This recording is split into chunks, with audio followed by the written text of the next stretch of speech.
A Year in the Life of the Camera started in 2004 when Grant Kennedy, a local photographer, called me one day, just kind of at a stuck point in his shooting, and said that he was looking at one of his cameras and wondered if I would take his camera and run a roll through it to see what I would produce with his camera.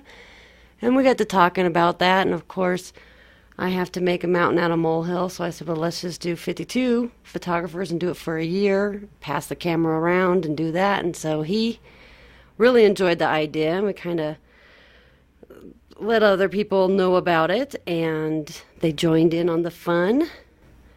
We bought a Canon AE1 completely manual camera, so you have to focus on your own, load your film on your own, you have to advance the film.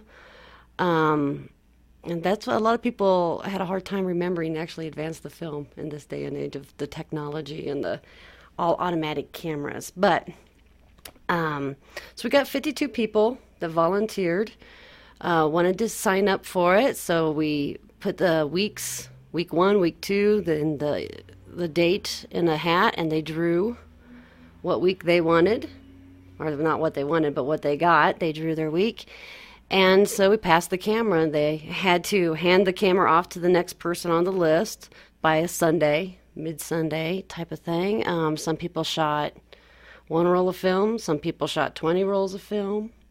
Some people stayed locally around their own house even. Some people went, I think, even Las Vegas, I know for sure, maybe even California to get their images.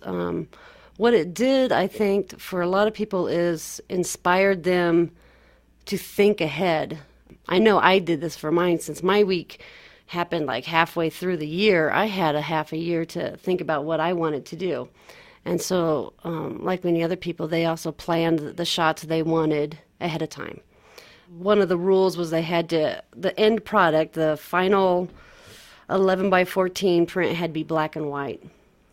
And so when the show is up, it really is put together. They're all exactly the same size, matte and frame it exact the same, and black and white. Some people toned their prints, but it all looks very together as one piece. We started the project halfway through the year. This was 2004, 2005. But when we display it, the first image is the first week of January, which is kind of fun to see the seasons change as you go through the exhibition. Once the project was all finished, we did lose one camera. It did take a spill. So one camera bit the dust, and so we got another one, same exact model, and just kept shooting. I think there's about 225 rolls went through that camera, roughly. Once the images were all done, every photographer had their turn. We took a couple months so they could get their prints going. They had to choose 3 prints ready to be displayed, matted and framed. And then we all got together and laid out. So I would lay out the 3 that I wanted out of my personal week. Someone else would lay out the 3 that they chose. And then we would, each participating artist would go and check which one out of the 3 they liked the best, and then we took the majority vote. Very democratic way of doing it. So that's how what ended up in the show ended up in the show. And I think everyone was happy with what ones were picked.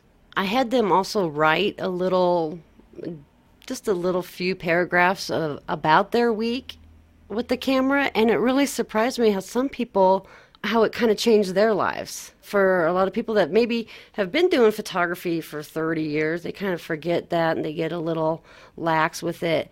But them telling me how they enjoyed walking around every day constantly with the camera, they started seeing pictures everywhere, and they still do that now. That made it kind of more worthwhile for me to spend all the time and energy into the project.